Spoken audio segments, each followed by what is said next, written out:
வணக்கம். All in one zone devotional சேனலுக்கு உங்களை அன்புடன் வரவேற்கிறேன்.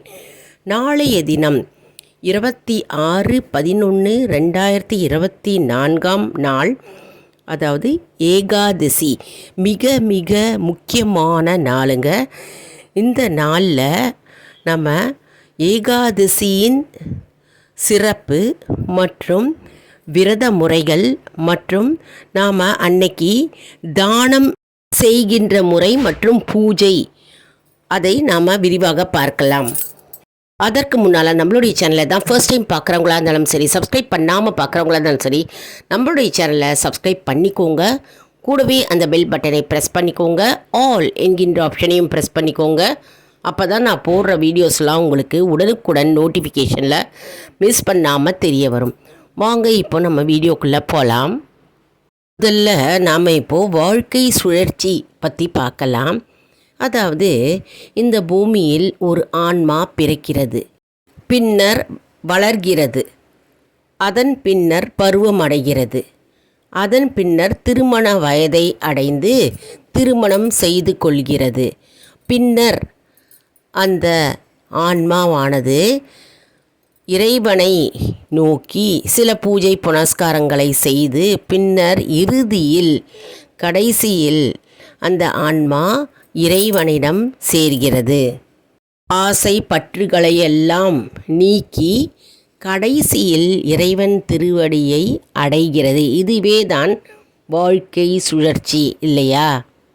இப்போது இதில் பார்த்தோம்னா லட்சத்தில் ஒருவர்தான் பொய் சொல்லாமல், திருடாமல், பொறாமை கொள்ளாமல், காமம் மற்றும் அனைத்து விஷயங்களிலிருந்து விடுபட்டு இறைவனை நோக்கி இறுதியில் இறைவன் திருவடியை அடைகிறான்.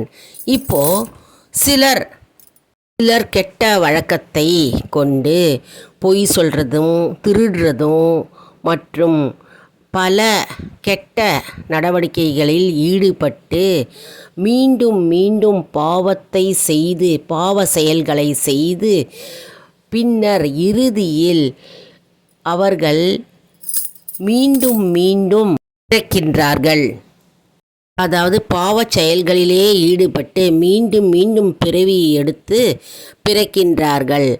ஆனால் பொய் சொல்லாமல், திருடாமல், நான் ஏற்கனவே சொன்ன மாதிரி நல்லவர்கள், அதாவது புண்ணியம் செய்தவர்கள் இறைவனிடம் போய் சேர்கிறார்கள். ஆனால் மற்றவர்கள் தீய செயல்களில் ஈடுபட்டு அவர்கள் மீண்டும் மீண்டும் இந்த பூமியில் பிறக்கிறார்கள். மேலும் உயிரினங்களை துன்புறுத்துவது, அப்பாவிகளை ஏமாற்றுவது மற்றும் மற்றவர்களுக்கு துரோகம் செய்வது, பொய் மற்றும் திருட்டு மற்றும் அனைத்து தீய செயல்களில் ஈடுபடுவது, பிறரை ஏமாற்றுவது போன்ற கெட்ட செயல்களில் ஈடுபட்டு பாவத்தை சேர்த்து கொண்டே போகிறோம். முற்பிறவியில் போன ஜென்மத்தில் செய்த பாவத்தினால்தான் நாம் இந்த பிறவியில் மனித பிறவியாக பிறந்து நாம் அனுபவித்து வருகிறோம். அதனால் நாம் வாழும் நம்முடைய இந்த பிறவியில் வாழ்க்கையில் நாம் நல்லதையே நினைப்போம், நல்லதையே பேசுவோம், நல்லதையே மற்றவர்களுக்கும் நாம் செய்வோம்.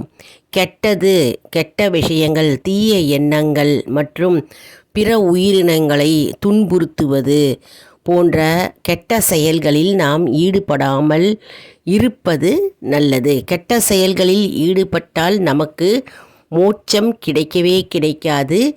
மேலும் அது பாவச்செயல், பாவ மூட்டைகளை நாம் சேர்த்து கொண்டே போவோம். பின்னர் நமக்கு முக்தி கிடைக்காது. சரி, நம்ம நல்லது எது, கெட்டது எது மற்றும் நம்ம நல்ல செயல் எது, கெட்ட செயல் எது, எது பாவம், எது புண்ணியம், வாழ்க்கையின் சுழற்சியை பற்றி நம்ம பார்த்தோம் இல்லையா? இப்போ ஏகாதசியின் சிறப்பை பற்றி பார்க்கலாம். இப்போது இத்தகைய பாவக்கணக்கை நம்ம சேர்த்து வச்சுருக்கோம் இல்லையா? அந்த பாவக்கணக்கை குறைக்கணும் அப்படின்னா நாம் இறைவனின் திருநாமத்தை உச்சரித்து கொண்டே இருக்க வேண்டும். அதற்கு தான் பூஜை, புனஸ்காரம், வழிபாடு போன்ற விரதங்கள் ஆகிய செயல்கள் நமக்கு உள்ளது. நாம் இதன் மூலம் நம்முடைய வாழ்க்கையில் இருக்கும் பாவ மூட்டைகளை குறைக்கலாம். மேலும் நம்முடைய வாழ்க்கையில் நாம் பூஜை, புனஸ்காரம் மற்றும் தான தர்மங்களை செய்திட வேண்டும் என்று கூறப்படுகிறது. பார்த்தோம்னா வறுமையில் இருப்பவர்களுக்கு நாம் உதவி செய்யலாம், மற்றும் இல்லை என்று வருபவர்களுக்கு நாம் உதவி செய்யலாம். மற்றும் உயிரினங்கள், அதாவது பறவை, விலங்குகள் மற்றும் நீர்வாழ் உயிரினங்களுக்கு நாம் உணவளிக்கலாம், மற்றும் நாம் தண்ணீர் கொடுக்கலாம். அதன் மூலமாக நம்முடைய பாவக்கணக்கு குறைய ஆரம்பிக்கும். ஏதாவது ஒரு வகையாவது நம்ம அவர்களுக்கு ஏதாவது உணவு மற்றும் தண்ணீர் போன்றவைகளை நாம் கொடுக்கும் பொழுது நம்முடைய பாவச் செயல் குறைய ஆரம்பிக்கும். இது ஒரு புண்ணிய செயலாகும். இதில் பார்த்தோம்னா ஏகாதசி தினத்தன்று, அதாவது நாளைய தினம் நாம் விரதம் இருந்து விஷ்ணு பகவானை நினைத்து பூஜை செய்து அல்லது வழிபாடு செய்தால் நம்முடைய பாவங்கள் குறைய ஆரம்பிக்கும் என்பது ஐதீகம். ஏனென்றால் ஏகாதசி விரதம் இருந்தாக்க அது ஒருவருக்கு மட்டுமே புண்ணியத்தை கொண்டு சேர்க்காது. அவருடைய தாய், தந்தை போன்ற பல தலைமுறைகளை காக்கும். மற்றும் கணவருடைய தாய், தந்தையர் அவர்களுடைய தலைமுறைகளை காக்கும் மற்றும் அவர்களுக்கும் புண்ணியத்தை கொண்டு சேர்க்கும் என்று கூறப்படுகிறது. அதனால் நம்ம ஏகாதசி விரதத்தை நாம் மறந்துவிடக்கூடாது. நாளைய தினம் ஏகாதசி பல தலைமுறைக்கும் புண்ணியத்தை கொண்டு சேர்க்கும் விரதம் ஆகும். இந்த விரதத்தை ஆண், பெண் யார் வேணுனாலும் அனுஷ்டிக்கலாம். அதாவது ஒரு குடும்பத் தலைவர், கணவர் இருந்தால் மனைவியின் தாய், தந்தையருக்கு புண்ணியமாகும். அதே மாதிரி மனைவி விரதம் இருந்தால் அவளுடைய கணவர், அவருடைய தாய், தந்தை மற்றும் மனைவியின் தாய், தந்தை போன்ற இரு சாராருக்கும் புண்ணியத்தை கொண்டு சேர்க்கும். அதாவது பல தலைமுறைக்கும் புண்ணியத்தை கொண்டு சேர்க்கும் அற்புதமான சக்தி வாய்ந்த ஏகாதசி விரதமாகும். இப்போது நம்ம தான முறையை பற்றி பார்க்கலாம். அதாவது இல்லை என்று வருபவர்களுக்கு நாம் அள்ளி கொடுக்க வேண்டும். அதாவது நம்ம இல்லை என்று சொல்லவே கூடாதாம். இல்லை என்று வருபவர்களுக்கு, அதாவது அள்ளி கொடுக்காம இருந்தாலும் சரி, கிள்ளியாவது கொடுக்கணும் அப்படின்னு ஒரு பழமொழி இருக்குது. அதாவது ஏதாவது நம்மக்கிட்ட எது இருக்கோ அதை நேரம், காலம் அதெல்லாம் பார்க்காம அவர்களுக்கு நம்மளால் முடிந்த உதவி எதுவாக இருந்தாலும், அது சிறு தொகையாய் பணமாக இருந்தாலும் சரி, உணவாக இருந்தாலும் சரி, துணியாக இருந்தாலும் சரி, எதுவாக இருந்தாலும் நம்முடைய சக்திக்கு ஏற்ப நம்ம அவர்களுக்கு கொடுக்க வேண்டும், கொடுத்து உதவி செய்ய வேண்டும். ஆனால் ஏகாதசி அன்று மட்டும் கொடுப்பதை தவிர்க்க வேண்டும் என்று சொல்லப்பட்டிருக்கிறது. இது ஏன் என்றால், தர்மம் தலை காக்கும் என்று சொல்வதற்கு ஏற்ப ஏகாதசி நம்முடைய தலைமுறையையே காக்கும் இல்லையா? ஆனால் நம்மில் சிலர் தானம் கொடுக்கும் பொழுது ஒரே 1% ஒரே 1% அல்லது பர்சன்டேஜ் அவங்களுக்கு உள் மனது, ஆழ் மனதில் என்ன தோன்றுமாம்?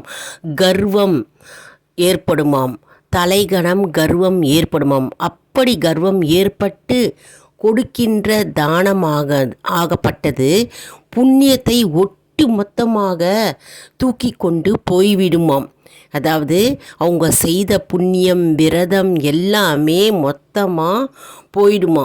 அதனால் ஆணவத்துடன், தற்பெருமையுடன், கர்வத்துடன் கொடுக்கும் தானமாகப்பட்டது புண்ணியத்தை எல்லாம் கொண்டு போய்விடுமாம். இதுக்கு உதாரணமாக மகாபலி சக்கரவர்த்தியை உதாரணமாக கூறலாம். அதனால் நம்ம ஏகாதசி தினத்தன்று நாம் தானம் செய்யும் பொழுது எல்லாம் இறைவனுக்கே, அப்படி இல்லை என்றால் எல்லாமே பகவான் கொடுத்தது, நான் கொடுக்கிறேன் என்று மனதில் நாம் கூறிக்கொண்டே நாம் தானத்தை செய்ய வேண்டும். அப்படி இல்லை என்றால் எல்லாம் இறைவனுக்கே சமர்ப்பணம் என்று சொல்லிக்கொண்டே நாம் தானம் வழங்க வேண்டும். இந்த தான வழிமுறைகளை நாம் பின்பற்றி வந்தால் நமக்கு ஒட்டுமொத்த புண்ணியமும் நம்மை சேரும். அதனால் தானம் கொடுக்கும் பொழுது நாம் மிகவும் எச்சரிக்கையுடனும் கவனத்துடனும் இருக்க வேண்டும்.